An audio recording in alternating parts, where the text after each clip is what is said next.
नाम संकीर्तनम यस्य सर्व पाप प्रणाशनम प्रणामो दुख शमनास्त तम नमामि हरिपरम। इसका मतलब है भगवान हम जन्म लेने से नहीं डरते, परंतु प्रत्येक जन्म में आपके श्री चरणों में हमारी भक्ति बनी रहे। उस हरि को नमस्कार, जिनका नाम संकीर्तन समस्त पापों का नाश करने वाला है। इस प्रकार द्वादश स्कंद की समाप्ति होती है। और पहला श्लोक कहाँ से शुरू हुआ था? भागवत की शुरुआत कहाँ से हुई थी कि जन्मादस्य यतोऽन्वया वितरत चार्थेष्वभिज्ञः स्वराट् तेरे ब्रह्म हृदय यादि कवये मुह्यन्ति यत सूर्यः तेजो वारिमृदां यथा विनिमयो यत्र त्रिसर्गो मृषा धाम्ना स्वेन तदा निरहस्तकुहकम् सत्यं परं धीमहि सत्यं परं धीमहि। बोलिए भगवान की जय। उपस्थित पंडाल में समस्त भगवत वृंद एवं भक्तवती माताओं, भगवान के अनुग्रह के बिना पत्ता भी नहीं हिलता। हमें इस बात का गर्व है। लोग कहते थे कि शहर में लोगों के पास समय नहीं होता है, उनको भागवत कथा सुनने का टाइम नहीं है, इतनी भक्ति भाव नहीं है। लेकिन आप लोगों का आनंद, आप लोगों की भक्ति, आप लोगों का जो प्रेम है भगवत कथा में, हमें अद्भुत आनंद आया। और भगवान से प्रार्थना है कि आप लोग सदैव स्वस्थ रहें, सपरिवार आपका भला हो, आपके मन मस्तिष्क में सदा गोविंद के भक्ति भरी रहे, उनका आशीर्वाद बना रहे। क्योंकि हम भी मनुष्य हैं, कथा करने में वाणी से, मन से, वर्तनी से, व्याकरण से कभी त्रुटियां हो जाती हैं। हमने केवल उनकी शक्ति से एक प्रयास किया कि भाषा से सरलतम रूप में भगवत कथा को आपके सामने लाने का मात्र प्रयास था। चाह ही करई करावई सुई, जो चाहते हैं वही भगवान ही करा सकते हैं। हम आप बिना उनके कुछ भी नहीं हो सकता है। तो हम आपने केवल प्रयास हमने किया है तो उनकी कथा को सरलतम माध्यम से आपके सामने लाए, क्योंकि ये पूज्य पिताश्री का एक आशीर्वाद है। विगत 3 वर्ष पहले अचानक इनको हृदय की समस्या हुई थी, वेदांता में भर्ती थे और इनकी एक ही इच्छा थी कि भगवत कथा का सरलतम रूप से जब तक ये धारा प्रवाहित नहीं हो, भगवान हमको धराधाम से नहीं उठाना।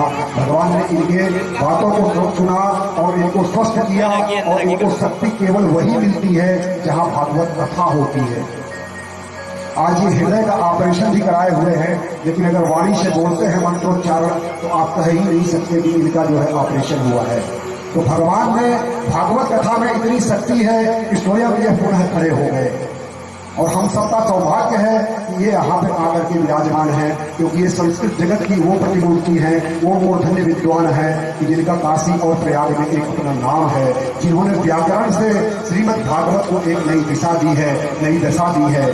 जगत गुरु शंकराचार्य श्री वासुदेवानंद सरस्वती महाराज जो इनके क्लास फेलो रहे हैं, जो राम भद्राचार्य जी महाराज हैं चित्रकूट के जगत गुरु, वो इनके साथ पढ़े हुए हैं। और उनके बीच में श्रेणी में रहते हुए आज वो आपके बीच में ये पधारे, ये हम सबका सौभाग्य है। और इनके सम्मुख मुझे कथा करने का अवसर मिला, ये मेरा सौभाग्य है। क्योंकि अकेले में व्यक्ति कुछ भी बोल सकता है, लेकिन एक अगर आप विद्यार्थी को बोलिए कि टीचर के सामने गणित के टीचर हैं और उनके सामने तुम जो है गणित का क्लास ले लो, तो वो बच्चों को तो अपने दोस्तों को तो पढ़ा लेगा, लेकिन जब गुरु जी सामने टीचर ही खड़े हैं तो वो शर्माएगा। तो ऐसे व्यक्ति के सामने मुझे कथा करने को मिला जो स्वयं कथाओं के ऊपर पुस्तकें लिखते हैं, भाष्य लिखते हैं। तो ये भगवान की ही कृपा से संभव हो पाया है। तो हमसे है भगवान, वाणी से, व्याकरण से, वर्तनी से कोई त्रुटि हुई हो उसके लिए हम क्षमा प्रार्थी हैं। आप सबके तरफ से हम भगवान से क्षमा मांगते हैं कि भगवान इस आयोजन में 7 दिवस में किसी प्रकार से यदि हम लोगों से कोई त्रुटि हुई है तो उसके लिए हमें क्षमा करें। सुनो श्याम सुंदर क्षमा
गलती के तू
भगवान की कथा कभी समाप्त नहीं होती है।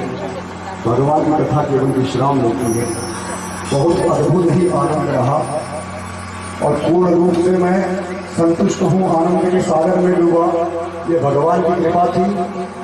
व्यासपीठ से एक वक्ता के रूप में मेरी हार्दिक शुभकामनाएं आपके साथ हैं, हार्दिक आशीर्वाद आपके साथ है। ऐसा अवसर मिलता रहेगा, यही जीवन का ध्येय है। यही हम अपने बाल बच्चों को भी यही सबसे बड़ा धन दे सकते हैं, क्योंकि आत्मशक्ति जो है आत्मा की शक्ति है, इससे कोई बड़ा धन नहीं होता है। भौतिक रूप से जो हमें आपको दिखता है वह केवल नश्वर है, माया है। अंत में एक बात और, क्योंकि इस कार्यक्रम का जो प्रयोजन होता है, आयोजन होता है, पिताश्री के माध्यम से होता है।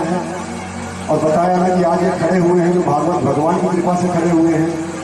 आज हम बोल रहे हैं तो इनकी कृपा से बोल रहे हैं, इन्हीं की आत्मा हमारे शरीर में है। आज स्थिति देश की ऐसी हो गई है कि धर्म लोग बेचने लगे हैं। लोग माँ को बेच के पैसे कमाने लगे हैं, धर्म को बेच के पैसे कमाने लगे हैं। धर्म कोई बेचने वाली चीज नहीं है। धर्म से हम पैदा हुए हैं, धर्म से हमारा अस्तित्व है, धर्म से हम दुनिया पे हैं। अब हम धन के लालच में धर्म को बेचने लगे तो ये पृथ्वी भी हमको अन्न नहीं देगी, ये पृथ्वी हमको, वरुण देव हमको जल नहीं देंगे। तो अपना कोई उद्देश्य ऐसा नहीं रहता है कि नहीं हमको इतना पैसा दोगे तभी आएंगे। फिर भी प्रतिदिन यहाँ पे गुरुदेव जो पूजा कराते थे तो हमारे जो आयोजक सदस्य हैं, कुछ भक्तगण हैं, रोज आकर के यहाँ पे पैसे चढ़ा देते थे। और धर्म का काम लेना नहीं है, धर्म का काम देना होता है। हमारे आपके जीवन में कभी कभी ऐसे भी लोग मिलते हैं कि जो अति दीन हैं, दुखी हैं, और ऐसे भी लोग मिलते हैं जो अति अमीर हैं और उनका साथ हमको मिलता है। इनमें बहुत बड़ा कारण होता है, ध्यान से सुनिएगा, 2 मिनट और लगेगा। लोग जब हम भगवान की कृपा जब हमारे जीवन में पड़ती है, जब हमारे आपके जीवन की दिशा और दशा बदलनी होती है, तो भगवान कोई ना कोई संगति देते हैं। इसी का साथ ऐसा देते हैं कि वो आदमी दूसरे डायरेक्शन में चल पड़ता है। जैसे हम यहाँ पे ही आए तो हमको सबसे बड़ी अपने तरफ से 2 शब्द में बोल दूं। यहाँ पे यजमान के स्वरूप 3 लोग बैठे हैं और ये तीनों लोग इतने अमीर हैं, इतने अमीर हैं कि ऐसा अमीर अभी तक की 49 साल की उम्र में मैंने अपने जीवन में नहीं देखा था। अब आप बोलेंगे कि या कमेटी करवाओगे क्या इनके? हाँ, अमीर बता अमीर की परिभाषा क्या है? धन की परिभाषा क्या है? लक्ष्मी पूजते रामा। अलग अलग दिनों में ये लोग अलग अलग शाम के टाइम पे भोजन के लिए हमें बुलाते थे।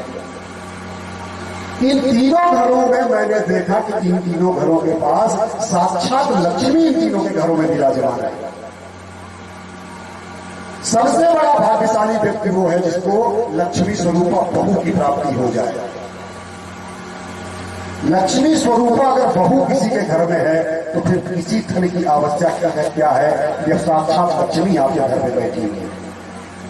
और हम तीनों घरों में खाना खाने के लिए शाम को गए थे। हम दंग रह गए कि कैसी इनकी भाग्य है कि तीनों के घरों में हमको लक्ष्मी का दर्शन हुआ। धन है वो माया जिन्होंने इस लक्ष्मी को जन्म दिया, धन है वो सासू माँ लोग जिनको इस लक्ष्मी रूपी बहू मिली है। हमारा यहाँ से आदेश है उनके लिए कि आप अपने इस लक्ष्मीत्व को सदा बना करके रखिएगा। आपका घर, आपका परिवार सदैव उन्नति करेगा। और सासू माताओं लोगों से विनम्र निवेदन है कि आप इस लक्ष्मी रूपी बहू को अपनी बेटी से ज्यादा सम्मान दीजिए, अपनी बेटी से ज्यादा इनको मानिएगा। आपको साक्षात लक्ष्मी का प्राकट्य हुआ है, आपका भाग्य सामान्य नहीं है। और हमको कभी कभी ऐसा लगता है कि उन्हीं की वजह से आयोजन हुआ है, क्योंकि हमको उनका दर्शन लिखा हुआ था। एक दिन पंडित जी महाराज के यहाँ लोग बुलाने के लिए बुलाए थे। वहां भी हमें जहां जा रहा हूं लक्ष्मी लक्ष्मी दिख रही है। और ऐसा बढ़ते गए कि जिधर भी निगाहें जा रही हमको यहां से बैठे बैठे लक्ष्मी लक्ष्मी का दर्शन हो रहा है। बोलिए वृंदावन बिहारी लाल। तो मैं बात कर रहा था कि हमारे आपके जीवन में कभी कभी दीनहीनों का भी सामना होता है और कभी कभी समृद्ध लोगों का भी सामना होता है। तो उसमें भगवान का कुछ न कुछ संकेत है। यदि आपके जीवन में कोई दीनहीन आपको मिलते हैं तो आप समझ जाइएगा कि भगवान आपको इसलिए मिला रहे हैं, उनकी कहानी इसलिए बता रहे हैं कि आप उनकी कुछ मदद कर सके, आप उनके बारे में कुछ। अन्यथा आपसे मिलने का क्या प्रयोजन है? कोई दो व्यक्ति जीवन में अगर आंखों आंखों में नहीं मिल रहे हैं तो उसमें रहस्य है, बिना किसी रहस्य में कोई नहीं मिल सकता है। ये कार्मिक खाता होता है भगवान का। भगवान बोलते हैं ना कि जो भी हम आप कर्म कर रहे हैं सारा रिकॉर्डिंग हो रही है। कौन बोलते हैं रिकॉर्डिंग करते हैं? चित्रगुप्त जी। चित्रगुप्त जी की अंग्रेजी क्या होती है? चित्रगुप्त की अंग्रेजी क्या है? CCTV camera. तो जब हम आप जन्म लेते हैं तो हमारे आपके शरीर में दोनों बाह में सीसीटीवी कैमरा लगा हुआ, ये है चित्रगुप्त। लोग बोलते हैं यमराज जी रहेंगे, मर के जाओगे तो चित्रगुप्त जी रजिस्टर खोलेंगे। अच्छा, उसका पकड़ी चुरा के खाया था, खीरा चुरा के, ऐसा नहीं। ये चित्रगुप्त बैठे, सारी रिकॉर्डिंग यहाँ हो रही है सीसीटीवी कैमरे में। कर्म का फल देने के लिए यही है सीसीटीवी कैमरा, यही है चित्रगुप्त। तो भगवान अगर कोई परिस्थिति ला रहे हैं तो इसका मतलब कोई न कोई कार्मिक खाता में आपका डेबिट या क्रेडिट शेष है, इसलिए उस व्यक्ति से मिला रहे हैं। चाहे वो पुत्र कोई रूप में आ रहा है, पुत्री के रूप में आ रहा है, बहू के रूप में आ रहा है, या बेटी के रूप में आ रहा है, या मित्र के रूप में आ रहा है। विगत कुछ माह से हमें एक ऐसी महिला से सामना हुआ था जिनको हमको अचानक में, मैं जल्दी महिलाओं से बात नहीं करता हूं क्योंकि हमारे लिए समस्त विश्व की महिलाएं बहुत ही सम्माननीय हैं, वंदनीय हैं, पूजनीय हैं। और आपको भागवत में भी बताया कि अगर पुरुषों को अपना भाग्य बनाना हो तो महिलाओं के प्रति अच्छा सोचना, अच्छा बोलना, अच्छा करना आपकी भाग्य कभी धोखा नहीं दे सकती है, कभी धोखा नहीं देती। ऐसा होता है तो मुझसे बात कीजिए अगर छोटा प्रवचन कर रहे हैं। अचानक में उन महिला से मैंने पूछा क्या बोले बहुत परेशानी से गुजर रही हो, क्या हो गया? बेटी उनकी 16 साल की या 17 साल की है, उसके स्तन में कुछ गांठ हो गई है, कैंसर बोले क्या बोले मुझे पता नहीं, उनको ऑपरेशन कराना था। उनके पास कोई साधन नहीं, केवल सिर पे गट्ठर रख करके घर घर जाकर के प्रेस करना कपड़े, बर्तन मांजना, धोना। मैं चिंतन करने लगा कि भगवान इनसे मुझको क्यों मिला दिया तुमने? क्या यही दुर्दशा सुनने के लिए? किसी का दुख मुझसे नहीं देखा जाता है तो मैं आंखें ही बंद कर लेता हूं, कर लेता हूं, हमसे मत बताओ। एक बेटी और मिली, कोरोना काल में गरीब है, बर्तन मांजती है, घर घर जाती है, काम करती है। उसकी माँ थी, पिताजी थे। पिताजी कहीं बिल्डिंग बनती थी तो ईंटा ऊंटा ढोने का काम करते थे। अचानक में वो काम कर रहे थे, बिल्डिंग का छज्जा गिरा और उसी समय उनका देहावसान हो गया। बेटी कुंवारी घर पे है, माँ के साथ रह रही है। ऐसे भी लोग मिले हैं। तो मैं चाहता हूँ कि हम नहीं, आप लोग पुण्य के भागी बने। आप लोगों ने यहाँ आकर के कुछ न कुछ राशि चढ़ाई है, तो जो भी राशि संग्रहित हुई है हम उन दोनों को, हमारे तरफ से कुछ नहीं है क्योंकि हम अपने जेब से 1 रुपए किसी को नहीं दे रहे, वो सारी आपकी तरफ से है। भगवान से प्रार्थना है इस पुण्य काल में आप लोगों को, इसका सारा श्रेय आप लोगों को मिले। तो मैं मंच पे बुलाना चाहूंगा पूज्य गुरुदेव जी के साथ विनीता जी कृपया आने का कष्ट करें। विनीता जी,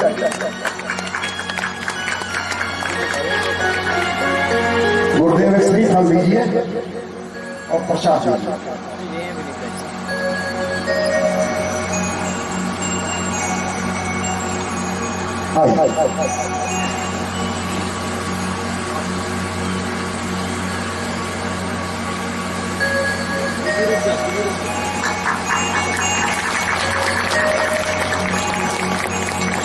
उस मीडिया को भी मैं बुलाना चाहता हूं, सुमन जी आ जाइए।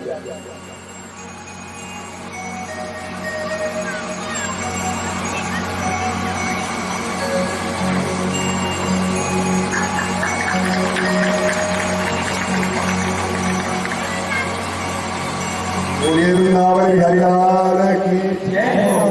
गुरुदेव